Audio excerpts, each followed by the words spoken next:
Guys, Cat 6 ang gamit kong signal dito. Direct na sa controller.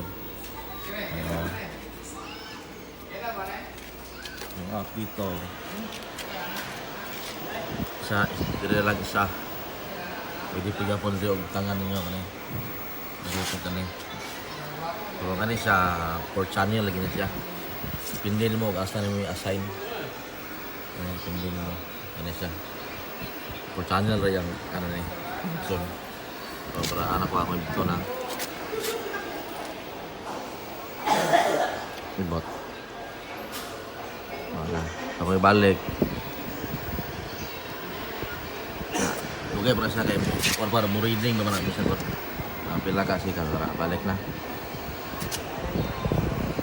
Mura. Lang. So, good sa to pang ano. Nabusan ng ano signal. Ayos na cable.